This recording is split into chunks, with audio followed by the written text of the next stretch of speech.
नमस्कार दोस्तों, मैं त्रिलोकनाथ पांडे पुनः आपके समक्ष उपस्थित हुआ हूं। और जैसे कि आप जानते हैं कि आईएएससी के अंतर्गत जो पाठ्य पुस्तकें हैं, उस पर जो भी कहानियां हैं या फिर नाटक है, वो आप तक हम पहुंचा रहे हैं। और किसके मार्फत से पहुंचा रहे हैं, इससे भी आप परिचित हैं। तो बिना समय गंवाए मैं मंच पर पुकारना चाहूंगा डॉक्टर मंजरी शुक्ला जी को। मैम, स्वागत।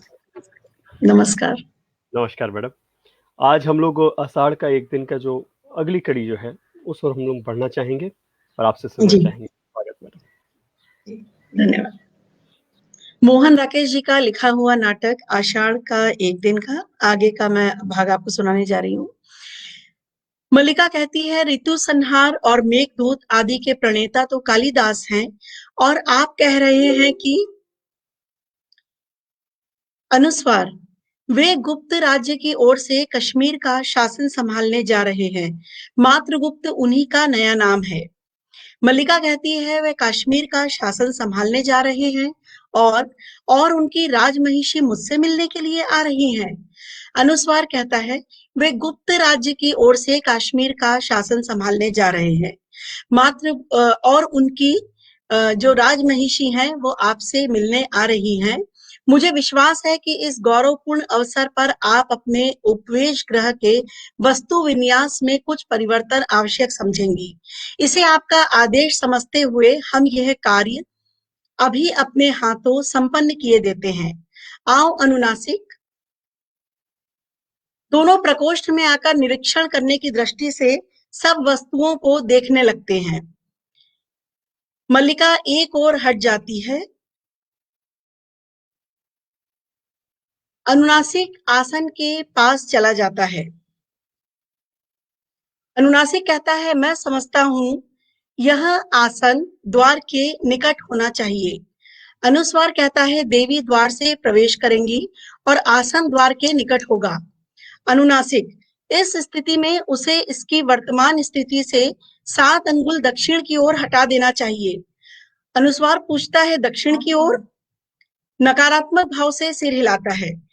मैं समझता हूं इसकी स्थिति 5 अंगुल उत्तर की ओर होनी चाहिए। गवाक्ष से सूर्य की किरणें सीधी इस पर पड़ती हैं। अनुनासिक कहता है, मैं तुमसे सहमत नहीं हूं। अनुस्वार कहता है, मैं तुमसे सहमत नहीं हूं। अनुनासिक पूछता है, तो? अनुस्वार, तो विवादास्पद विषय होने से आसन को यहीं रहने दिया जाए। अनुनासिक कहता है, अच्छी बात है, इसे यहीं रहने दिया जाए। और ये कुंभ के पास चला जाता है। अनुस्वार कहता है, मैं समझता हूं कि कुंभ यहाँ होने ही नहीं चाहिए। अनुस्वार पूछता है, क्यों? अनुनासिक क्यों का कोई उत्तर नहीं। अनुस्वार कहता है, मैं तुमसे सहमत नहीं हूं। अनुस्वार पूछता है, तो? अनुनासिक, तो कुंभ को भी यहीं रहने दिया जाए। दोनों उधर जाते हैं जिधर रस्सी पर वस्त्र सूखने के लिए फैलाए गए हैं। मल्लिका आसन के पास जाकर बिखरे पन्नों को समेटती है और उन्हें मोड़े पर रखकर चुपचाप अंदर चली जाती है। अनुस्वार गीले वस्त्रों को छूता है और पूछता है, ये वस्त्र? अनुनासिक कहता है, वस्त्र अभी गीले हैं, इसलिए इन्हें नहीं हटाना चाहिए। अनुस्वार पूछता है, क्यों? अनुनासिक कहता है, शास्त्रीय प्रमाण ऐसा है। अनुस्वार पूछता है, कौन सा प्रमाण है? अनुनासिक जवाब देता है, ये तो मुझे याद नहीं। अनुस्वार कहता है, ये याद है कि ऐसा प्रमाण है? अनुनासिक कहता है, हाँ। फिर अनुस्वार पूछता है, तो? अनुनासिक कहता है, तो संदिग्ध विषय है। अनुस्वार कहता है, हाँ, तब तो अवश्य संदिग्ध विषय है। अनुनासिक कहता है, संदिग्ध विषय होने से वस्त्रों को भी रहने दिया जाए।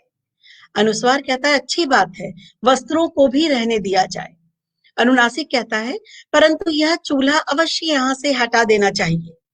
अनुस्वार जवाब देता है, चूल्हा हटाने का अर्थ होगा आसपास की सभी वस्तुओं को हटाया जाए। इसके लिए बहुत समय चाहिए। अनुनासिक कहता है, समय के अतिरिक्त बहुत धैर्य चाहिए। अनुस्वार, धैर्य के अतिरिक्त बहुत परिश्रम चाहिए। अनुनासिक कहता है, मैं समझता हूं कि भाजनों को हाथ लगाना हमारी स्थिति के अनुकूल नहीं है। अनुस्वार सहमत होते हुए कहता है, मैं भी यही समझता हूं।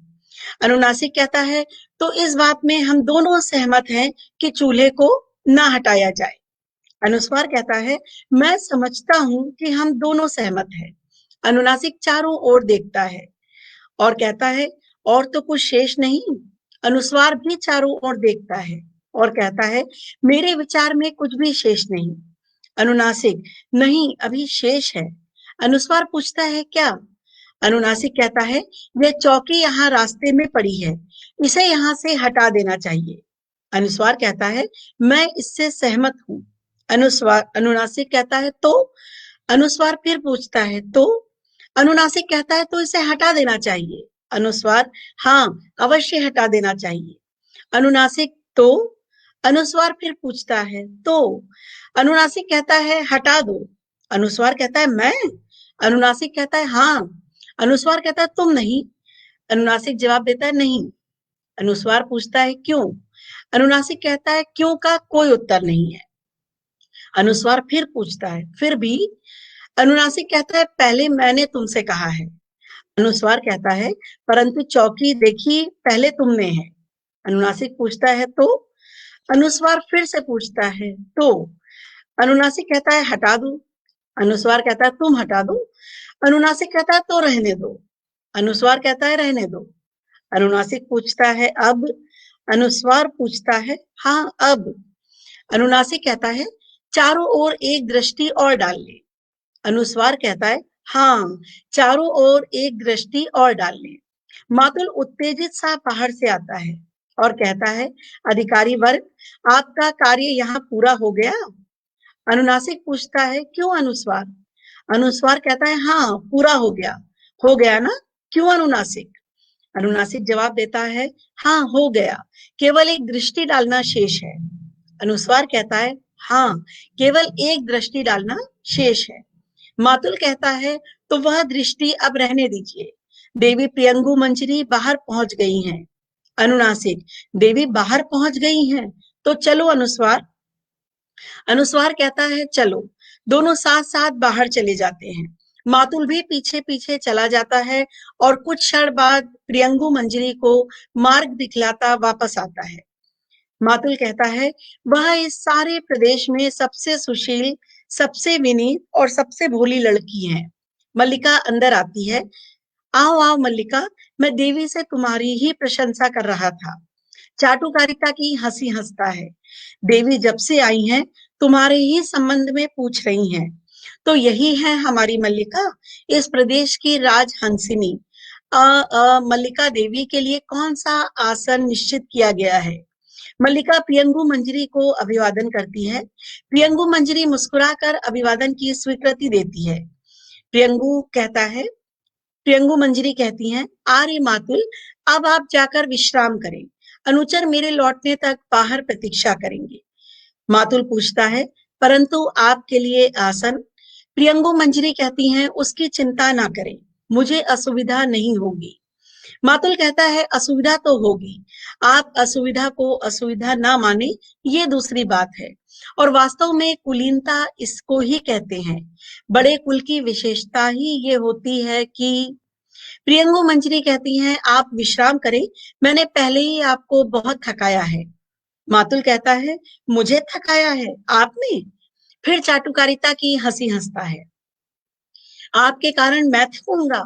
मुझे आप दिन भर पर्वत शिखर से खाई में और खाई से पर्वत शिखर पर जाने को कहती रहें, तो भी मैं नहीं थकूंगा। मातुल का शरीर लोहे का बना है, लोहे का। आत्मश्लाघा नहीं करता, परंतु हमारे वंश में केवल प्रतिभा ही नहीं, शरीर शक्ति भी बहुत है। मैं पशुओं के पीछे 10-10 योजन घूमा हूं। मैं कहता हूं, संसार में सबसे कठिन काम अगर कोई है तो पशुपालन का। एक भी पशु मार्ग से भटक जाए तो? प्रियंगु मंजरी कहती हैं, देखिए, आज भी आपके पशु भटक रहे होंगे, जाकर एक बार उन्हें देख लीजिए। मातुल कहता है, अब मैं पशु को देखता हूँ? गुप्त वंश के साथ संबंध और पशुओं की देखरेख? मैंने तो अपने सब पशु वर्षों पहले ही बेच दिए, और सच कहूं तो उसमें भी मुझे लाभ ही रहा, क्योंकि प्रियंगु मंजरी की दृष्टि मल्लिका से मिल जाती है। वह बढ़कर मल्लिका का हाथ अपने हाथों में ले लेती है और कहती है, सचमुच वैसी ही हो जैसी मैंने कल्पना की थी। मल्लिका कुछ अव्यवस्थित होकर उसे देखती रहती है। मातुल कहता है, क्योंकि अच्छा तो मुझे अनुमति दीजिए। घर में कई कुछ बिखरा पड़ा है, कई तरह की व्यवस्था करनी है, तो अनुचर आपकी प्रतीक्षा करेंगे। फिर भी मेरे लिए कोई आदेश हो तो कहला दीजिएगा। मल्लिका, देवी के बैठने की कुछ व्यवस्था कर दो, नहीं तो ये ऐसे ही खड़ी रहेंगी। अच्छा, मैं चल रहा हूँ, कोई आदेश हो तो कहला दीजिएगा। प्रियंगु मंजरी कहती हैं, आप चले, यहाँ के लिए चिंता करने की आवश्यकता नहीं है। मातुल कहता है, अच्छा अच्छा, और वहां से चल देता है। मुझे चिंता करने की क्या आवश्यकता है? चिंता करने के लिए यहाँ मल्लिका है, अंबिका है, फिर भी कोई काम हो तो कहला दीजिएगा। चला जाता है। प्रियंगु मंजरी क्षण भर मल्लिका को देखती रहती है, फिर उसकी ठोड़ी को हाथ से छू लेती है और कहती है, सचमुच बहुत सुंदर हो। जानती हो, अपरिचित होते हुए भी तुम मुझे परिचित नहीं लग रही। मल्लिका कहती है, आप बैठ जाइए ना। प्रियंगु मंजरी कहती है, नहीं, बैठना नहीं चाहती, तुम्हें और तुम्हारे घर को देखना चाहती हूँ। उन्होंने बहुत बार इस घर की और तुम्हारी चर्चा की है। जिन दिनों मेघदूत लिख रहे थे, उन दिनों प्रायः यहाँ का स्मरण किया करते थे। दृष्टि चारों ओर घूमकर फिर मल्लिका के चेहरे पर स्थिर हो जाती है। आज इस भूमि का आकर्षण ही हमें यहाँ ले आया है, अन्यथा दूसरे मार्ग से जाने में हमें अधिक सुविधा थी। मल्लिका कहती है, मैं समझ नहीं पा रही किस रूप में आपका आतिथ्य करूं। आप आसन ले लें तो मैं आपके लिए। प्रियंगु मंजरी कहती हैं, आतिथ्य की बात मत सोचो, मैं तुम्हारे यहाँ अतिथि के रूप में नहीं आई हूँ। संभव था ये ना भी आते, परंतु मैं ही विशेष आग्रह के साथ इन्हें लाई हूँ। मैं स्वयं एक बार इस प्रदेश को देखना चाहती थी। इसके अतिरिक्त गले से हल्का विदग्धतापूर्ण स्वर निकल पड़ता है। इसके अतिरिक्त एक और भी कारण था। चाहती थी कि इस प्रदेश का कुछ वातावरण साथ ले जाऊं। मल्लिका पूछती है, इस प्रदेश का वातावरण? प्रियंगु मंजरी मुस्कुराकर उसे देखती है, फिर टहलती हुई झरोखे के पास चली जाती है और कहती है, यहाँ से बहुत दूर तक की पर्वत श्रृंखलाएं दिखाई देती हैं। कितनी निर्व्याज सुंदरता है। मुझे यहाँ आकर तुमसे स्पर्धा हो रही है। मल्लिका दो एक पग उस ओर को बढ़ जाती है और कहती है, हमारा सौभाग्य होगा कि आप कुछ दिन इस प्रदेश में रह जाएं। यहाँ आपको असुविधा तो होगी, परंतु प्रियंगु मंजरी फिर विदग्ध भाव से उसे देखती है और कहती है, इस सौंदर्य के सामने जीवन की सब सुविधाएं है यह। इसे आंखों में व्याप्त करने के लिए जीवन भर का समय भी पर्याप्त नहीं। और वह झरोके के पास से हट जाती है। परंतु इतना अवकाश कहाँ है? कश्मीर की राजनीति इतनी अस्थिर है कि हमारा एक एक दिन वहां से दूर रहना कई कई समस्याओं को जन्म दे सकता है। एक प्रदेश का शासन बहुत बड़ा उत्तरदायित्व है। हम पर तो और भी बड़ा उत्तरदायित्व है, क्योंकि कश्मीर की स्थिति इस समय बहुत संकटपूर्ण है। यूं वहां के सौंदर्य की ही इतनी चर्चा है, परंतु हमें उसे देखने का अवकाश कहाँ रहेगा। बाहें पीछे टिकाए आसन पर बैठ जाती है। इसीलिए तुमसे स्पर्धा होती है। सौंदर्य का यह सहज उपयोग हमारे लिए केवल एक सपना है। बैठ जाओ। आसन पर अपने सामने बैठने के लिए संकेत करती है। मल्लिका नीचे बैठने लगती है तो वह उसे रोक देती है और कहती है, यहाँ मेरे पास बैठो। मल्लिका कहती है, मैं दूसरा आसन ले लेती हूँ। कोने से मोढ़ा उठाकर आसन के पास रख लेती है और उस पर रखे भोजपत्र आदि गोदी में रखकर बैठ जाती है। प्रियंगु मंजरी कहती हैं, लगता है यहाँ ग्राम प्रदेश में रहकर भी तुम्हें साहित्य से अनुराग है। मल्लिका की आंखें झुक जाती हैं। किसकी रचनाएं हैं ये? मल्लिका कहती है, कालिदास की। प्रियंगु की भौहें कुछ संकुचित सी हो जाती हैं और वह कहती हैं, अब वे मातृगुप्त के नाम से जाने जाते हैं। यहाँ भी उनकी रचनाएं मिल जाती हैं। मल्लिका कहती है, ये प्रतियां मैंने उज्जैनी से आने वाले व्यवसायियों से प्राप्त की है। प्रियंगु मंजरी के होठों पर हल्की व्यंग्यात्मक मुस्कुराहट प्रकट होती है और वह कहती है, मैं समझ सकती हूँ, उनसे जान चुकी हूँ कि तुम बचपन से उनकी संगिनी रही हो। उनकी रचनाओं के प्रति तुम्हारा मोह स्वाभाविक है। जैसे कुछ सोचती सी छत की ओर देखने लगती है। वे भी जब तब यहाँ के जीवन की चर्चा करते हुए आत्मविस्मृत हो जाते हैं। इसीलिए राजनीतिक कार्यों से कई बार उनका मन उखड़ने लगता है। फिर उसकी आंखें मल्लिका के मुख पर स्थिर हो जाती हैं और कहती है, ऐसे अवसरों पर उनके मन को संतुलित रखने के लिए बहुत प्रयत्न करना पड़ता है। राजनीति साहित्य नहीं है, उसमें एक एक क्षण का महत्व है। कभी एक क्षण के लिए भी चूक जाए तो बहुत बड़ा अनिष्ट हो सकता है। राजनीतिक जीवन की धुरी में बने रहने के लिए व्यक्ति को बहुत जागरूक रहना पड़ता है। साहित्य उनके जीवन का पहला चरण था। अब वे दूसरे चरण में पहुंच चुके हैं। मेरा अधिक समय इसी आयास में बीतता है कि उनका बढ़ा हुआ चरण पीछे ना हट जाए। बहुत परिश्रम करना पड़ता है इसमें। मुस्कुराने का प्रयत्न करती है। तुम ऐसा नहीं समझती? मल्लिका कहती है, मैं राजनीतिक जीवन के संबंध में कुछ भी नहीं जानती। प्रियंगु मंजरी कहती है, क्योंकि तुम ग्राम प्रदेश में ही रही हो। और वह उठ खड़ी होती है। मल्लिका भी उठने लगती है तो कंधे पर हाथ रखकर वह उसे बैठा देती है और कहती है, बैठी रहो। निचले होंठ को थोड़ा चबाती हुई टहलने लगती है। मैंने तुमसे कहा था कि मैं यहाँ का कुछ वातावरण साथ ले जाना चाहती हूँ। यह इसलिए कि उन्हें अभाव का अनुभव ना हो। उससे कई बार बहुत क्षति होती है। वे व्यर्थ में धैर्य खो देते हैं, जिसमें समय भी जाता है, शक्ति भी। उनके समय का बहुत मूल्य है। मैं चाहती हूँ उनका समय इस तरह नष्ट ना हुआ करे। मल्लिका के सामने आकर रुक जाती है।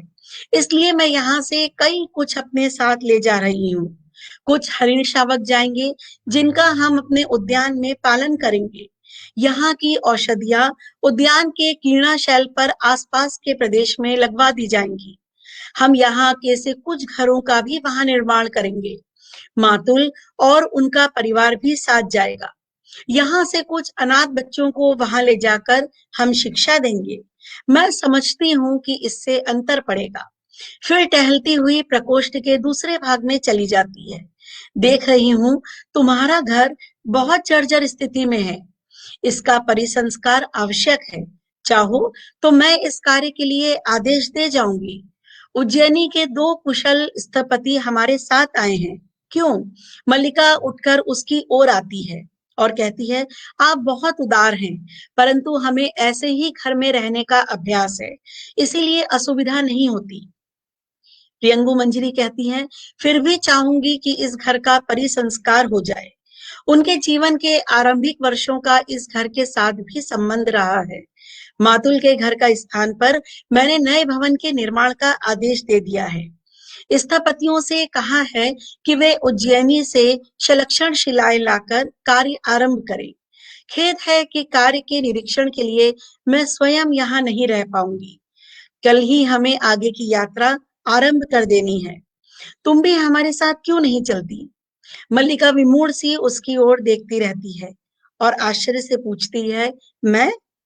प्रियंगु मंजरी पास आकर उसके कंधे पर हाथ रख देती है और कहती है, हाँ, इसमें बाधा क्या है? यहाँ तुम ऐसे किसी सूत्र से तो नहीं बंधी हो कि? मल्लिका कहती है, मेरी माँ यहाँ है। प्रियंगु मंजरी जवाब देती हैं, यह कोई बाधा नहीं है। तुम्हारी माँ के भी साथ चलने की व्यवस्था हो सकती है। हमारे स्थपति इस घर का परिसंस्कार करते रहेंगे। तुम वहां मेरे साथ मेरी संगिनी के रूप में रहोगी। मल्लिका के चेहरे पर आहत अभिमान की रेखाएं प्रकट होती है, परंतु वह अपने को दबाए रखती है और कहती है, मैं क्षमा चाहती हूँ। मैं अपने को ऐसे गौरव की अधिकारिणी नहीं समझती। प्रियंगु मंजरी कहती हैं, परंतु मैं तुम्हें कहीं अधिक की अधिकारिणी समझती हूँ। मेरे आने से पहले राज्य के 2 अधिकारी यहाँ आए थे। होठों पर फिर विदग्ध मुस्कान छा जाती है। मैंने उन्हें औपचारिकता के लिए ही नहीं भेजा था। मल्लिका उसका अर्थ समझने का प्रयत्न करती हुई अनिश्चित सी उसकी ओर देखती रहती है और कहती है, हाँ, देखा है। प्रियंगु मंजरी कहती है, तुम उनमें से जिसे भी अपने योग्य समझो, उसी के साथ तुम्हारे विवाह का प्रबंध किया जा सकता है। दोनों योग्य अधिकारी हैं। मल्लिका कहती है, देवी, भोजपत्रों को वक्ष से सटाए हुए कुछ पग आसन की ओर हट जाती है। प्रियंगु मंजरी उसे सीधी दृष्टि से देखती हुई धीरे धीरे उसके पास चली जाती है और कहती है, संभवतः तुम दोनों में से किसी को भी अपने योग्य नहीं समझती, परंतु राज्य में ये दो ही नहीं और भी अनेक अधिकारी हैं। मेरे साथ चलो, तुम जिससे भी चाहोगी। मल्लिका आसन पर बैठ जाती है और रूंधे आवेश से अपना होंठ काट लेती है और कहती है, इस विषय की चर्चा छोड़ दीजिए। गला रूंध जाने से शब्द स्पष्ट ध्वनित नहीं होते। अंदर का द्वार खुलता है और अंबिका रोग और आवेश के कारण शिथिल और कांपती सी बाहर आकर जैसे अपने को सहेजने के लिए रुकती है। प्रियंगु मंजरी पूछती हैं, क्यों? तुम्हारे मन में कल्पना नहीं है कि तुम्हारा अपना घर परिवार हो? अंबिका धीरे धीरे उनकी ओर बढ़ती है और कहती है, नहीं, इसके मन में ये कल्पना नहीं है। प्रियंगु मंजरी घूमकर उसकी ओर देखती है। मल्लिका अव्यवस्थित भाव से उठ खड़ी होती है और कहती है, माँ। अंबिका कहती है, इसके मन में यह कल्पना नहीं है, क्योंकि यह भावना के स्तर पर जीती है। इसके लिए जीवन में सांस फूल जाने के कारण शब्द गले में अटक जाते हैं। मल्लिका हाथ के पृष्ठ आसन पर रख देती है और पास जाकर अंबिका को पीठ से सहारा देती है। मल्लिका पूछती है, तुम उठ क्यों आई माँ? तुम्हारा स्वास्थ्य ठीक नहीं है, चलो चलकर लेट रहो। उसे वापस ले जाना चाहती है, परंतु अंबिका उसका हाथ अपनी पीठ से हटा देती है और कहती है, मैं किसी आने वाले से बात भी नहीं कर सकती। दिन, मास, वर्ष मुझे घुटते हुए बीत गए हैं। मेरे लिए ये घर घर नहीं, एक काल गुफा है जिसमें मैं हर समय बंद रहती हूँ, और तुम चाहती हो मैं किसी से बात भी ना करूं। चलने की चेष्टा में गिरने को हो जाती है, उसे संभाल लेती है और कहती है, मल्लिका कहती है, परंतु माँ, तुम स्वस्थ नहीं हो। अंबिका जवाब देती है, तुम्हारी अपेक्षा मैं फिर भी अधिक स्वस्थ हूँ। प्रियंगु मंजरी के पास जाकर उसे सिर से पैर तक देखती है और कहती है, यह घर सदा से इस स्थिति में नहीं है राजवधु।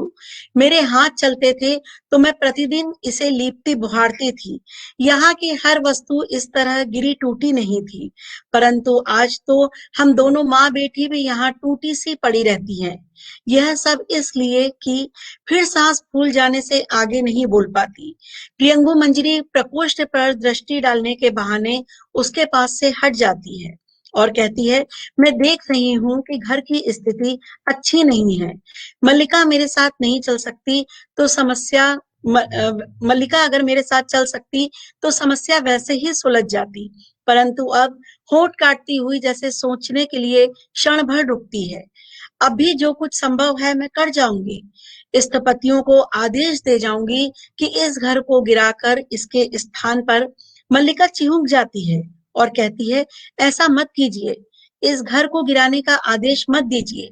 प्रियंगु मंजरी फिर सीधी दृष्टि से उसे देखती है और कहती है, मैं तुम्हारी सुविधा के लिए ही कह रही थी।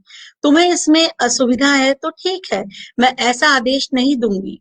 फिर भी चाहती हूँ कि तुम्हारे लिए कुछ ना कुछ कर सकूं। इस समय और नहीं रुक सकती। कल की यात्रा से पहले कई आवश्यक कार्य पूरे करने हैं।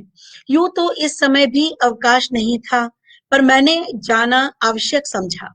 वे पर्वत शिखर की ओर घूमने गए थे, मैं उस बीच इधर चली आई। अच्छा। मल्लिका की उंगलियां उलझ जाती हैं और आंखें झुक जाती हैं। अंबिका अपने आवेश में दो एक पग प्रियंगु मंजरी की ओर बढ़ जाती है और अंबिका कहती है, मैं तुमसे कुछ कहना चाहती थी राजवधु। तुम्हें बताना चाहती थी कि हम लोग खांसने लगती है और शब्द खांसी में डूब जाते हैं। प्रियंगु मंजरी द्वार के पास से मुड़कर उसकी ओर देखती है और कहती है, मैं आपका कष्ट समझ रही हूँ। जो भी सहायता मुझसे बन पड़ेगी अवश्य करूंगी। इस समय अनुचर प्रतीक्षा कर रहे हैं, इसलिए गंभीर मुस्कुराहट के साथ मल्लिका को देखकर सिर हिलाती है और चली जाती है। अंबिका आवेश से शिथिल उस ओर देखती रहती है, फिर गिरती सी आसन पर बैठ जाती है और कुछ पन्ने उठाकर मल्लिका की ओर बढ़ा देती है। और कहती है, लो मेघदूत की पंक्तियां पढ़ो। इन्हीं में ना कहती थी कि उसके अंतर की कोमलता साकार हो उठी है। आज इस कोमलता का और भी साकार रूप देख लिया।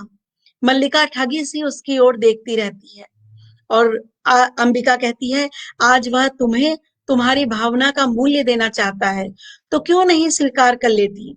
घर की भित्तियों का परिसंस्कार हो जाएगा और तुम उनके यहाँ परिचारिका बनकर रह सकोगी। इससे बड़ा और क्या सौभाग्य तुम्हें चाहिए।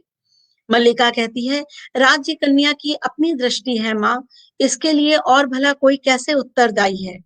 अंबिका जवाब देती है, परंतु राज्य कन्या के यहाँ आने से कौन उत्तरदायी है। निसंदेह वह किसी की इच्छा के बिना यहाँ नहीं आई। राज्य के स्थपति से घर की भित्तियों का परिसंस्कार कर देंगे। आज वह शासक है, उसके पास संपत्ति है। उस शासन और संपत्ति का परिचय देने के लिए इससे अच्छा और क्या उपाय हो सकता था। मल्लिका टोकते हुए कहती है, परंतु माँ। अंबिका कहती है, मैं कुछ नहीं जानती, कुछ नहीं समझती। माँ भावना की गहराई तक नहीं जाती। माँ फिर खांसी उठाने से आगे नहीं बोल पाती। विलोम बाहर से आता है और कहता है, इस तरह शुद्ध क्यों हो अंबिका। आज तो सारा ग्राम तुम्हारे सौभाग्य पर तुमसे स्पर्धा कर रहा है। अर्थपूर्ण दृष्टि से मल्लिका की ओर देखता है। मल्लिका आंखें बचाकर दूसरी ओर हट जाती है। राजकीय पगधूली घर में पड़ती है तो लोग गौरव का अनुभव करते हैं। ऐसा अवसर हर किसी के जीवन में कहाँ आता है। अंबिका कहती है, ये अवसर देखने के लिए ही तो मैंने आज तक का जीवन जिया है। इतना बड़ा सौभाग्य हमारे शूद्र जीवन में कहाँ समा सकता है। उठ खड़ी होती है, चलो मैं स्वयं चलकर सारे ग्राम में इस सौभाग्य की घोषणा करूंगी। हमारे वर्षों के अभाव और दुख कितना बड़ा फल लाए हैं कि राज्य के स्थपति हमारे घर की भित्तियों का परिसंस्कार कर देंगे। विलोम कहता है, बैठ जाओ अंबिका, आज ग्राम के पास तुम्हारी बात सुनने का अवकाश नहीं है। टहलता हुआ झरोके के पास चला जाता है। ग्राम के लोग आज व्यस्त हैं।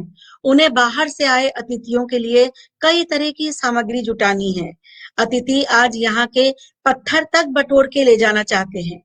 मल्लिका कहती है, यहाँ के पत्थर पहले भी मूल्यवान थे। आर्य विलोम, यह बात और है कि पहले किसी ने उनका मूल्य समझा ही नहीं।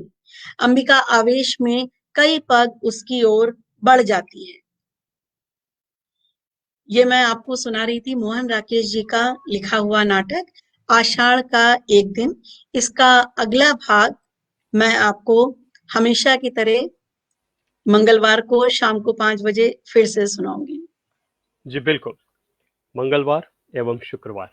जी हाँ, हम लोग पुनः आपसे मिलने वाले हैं और मैडम हमारे साथ रहेंगी और विद्यार्थी आप भी जुड़ें। आप सभी को पुनः नमन और मैडम को कोटि कोटि नमन और बहुत बहुत धन्यवाद मैडम।